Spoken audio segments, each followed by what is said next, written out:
Before the video starts, just wanted to say that this obviously contains many spoilers for the movie, so if you haven't watched it yet, please do and then come back to the video. The feeling of longing for the unknown. It's hard to describe, it's not just sadness, nor is it just wondering, it's something in between. Like reaching for something you can't name, like a memory that doesn't belong to you, but still stings when it fades. I've watched many anime movies, but this is the one I keep coming back to. Your Name by Makoto Shinkai is to me the most beautiful anime movie ever made. Not just visually, though we'll get into that, but in a way it feels, from the first frame to the last. This isn't a review, I'm not here to rate it or tear it apart, I just want to talk about why this movie hit me the way it did, and maybe by the end of this you understand why. Let's get into it. The movie doesn't ease you in, it throws you straight into something absolutely gorgeous.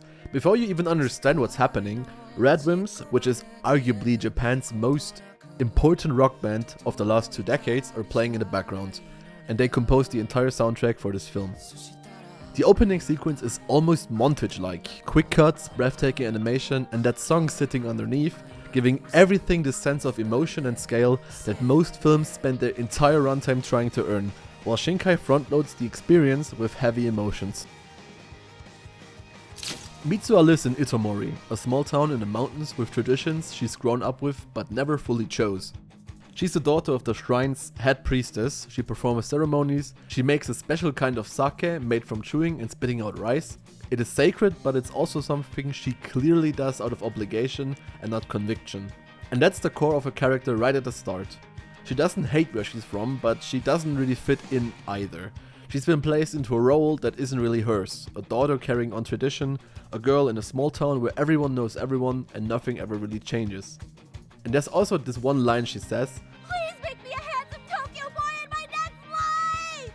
It's funny on the surface, but underneath it's honest. She's longing for a life that she actually chose herself. That feeling of wanting something you can't even name, that's the emotional foundation of this entire movie, and Shinkai establishes it in the first 10 minutes without making it heavy or dramatic. Then we meet Taki. He lives in Tokyo, which is the complete opposite to Mitsuha's life. The contrast Shinkai draws between these two worlds isn't subtle, and it's not meant to be. Itomori is slow, quiet and deliberate, while Tokyo is crowded and fast. Neither is presented as better, Mitsuha wants what Taki has, and Taki, as we'll find out later, needs what Mitsuha has. This contrast is showing the gap between these two people before they ever connect. A gap not just in distance, but in pace, in experience, and in the way they move through the world.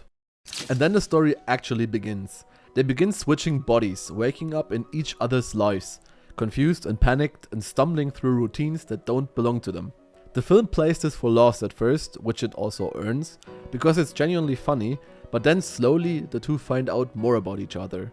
The interesting thing about the body swap mechanic is that it's never really explained. The movie gives you a framework which is called musubi.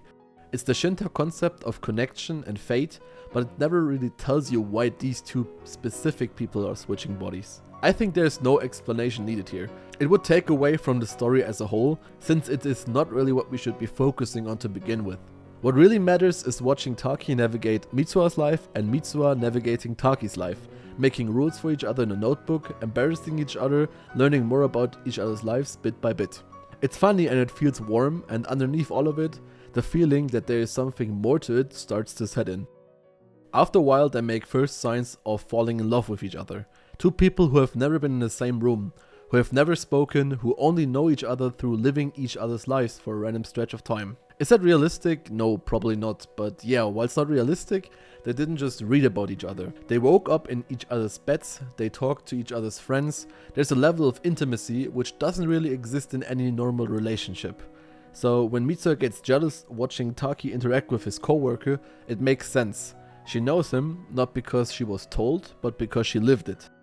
The movie earns this, and the way Shinkai films these quieter moments, the golden light, the still composition, and the OST sitting just underneath the surface, it all works together to make you believe in something you know is impossible.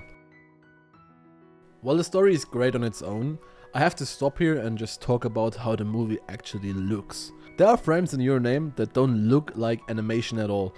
The reflections on water, the light through leaves, the way Tokyo looks at night from a distance, layered and glowing and impossibly detailed. Shinkai's backgrounds have always been extraordinary, but this film is on another level. Every establishing shot feels like it was painted by hand with complete intention. Not just to be pretty, but to carry emotion through art. The countryside feels peaceful because it actually looks peaceful. The Tokyo feels overwhelming because it looks very overwhelming. And when you pair those visuals with the instrumental passages, the swells, the moments where the music just opens up, you get something that truly becomes an experience. There are scenes in this movie where I genuinely stopped thinking about the story and just watched. That almost never happens in my opinion. Taki finds an old photograph, a black and white image of the lake of Itomori, and something feels off. They stopped switching bodies after the Comet Festival, no explanation, it just stops, and Taki has been trying to find her without any responses.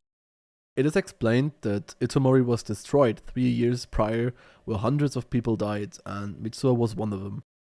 The movie goes quiet after this, it takes a moment to just sit with the weight of it. Taki is numb. The warm and funny, beautiful movie you've been watching suddenly turns grey. What follows is one of the most quietly beautiful stretches of the film. Taki visits what used to be Itomori, which is now just a lake. He learns about what happened, and through this, the movie gently layers the concept of musubi, the Shinto idea that all things are connected. The body switching, the timeline discrepancy, the reason that none of their codes are ever connecting, it all starts to come together. Not through exposition dumps, but through atmosphere. Here Shinkai lets the images and the music do the work, which I absolutely love. Taki finds the shrine where he placed the sake when he was Mitsuha and drinks it, which leads to him waking up as her once again. He forms a plan with Mitsuha's friends to evacuate the town before the comet hits. And here's where the time fractures completely. Taki is in the past, Mitsuha is in her own time but briefly occupies Taki's body at the top of the mountain. They are running towards each other, but they keep missing because they're not actually in the same time. And then there's this quiet detail that reframes everything that came before.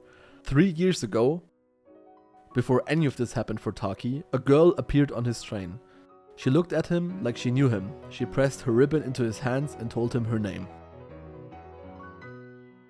There's a moment in Japanese folklore called Kataware Doki, or the Twilight Hour. The time when the boundary between worlds becomes thin, when two things that shouldn't be able to meet can. Taki and Mitsuha meet on the mountain at exactly this moment, for the first time in each other's own bodies, face to face in the same time. An instrumental version of the OST plays, no vocals, just a melody you know so well by now, and Shinkai holds on their faces while the sky is burning behind them. They try to write their names on each other's hands so they wouldn't forget. The light fades and Mitsuha disappears and Taki forgets. He wakes up and she's gone. The memories are also gone, but the feeling isn't. The ache is still there in the shape of someone he can't name.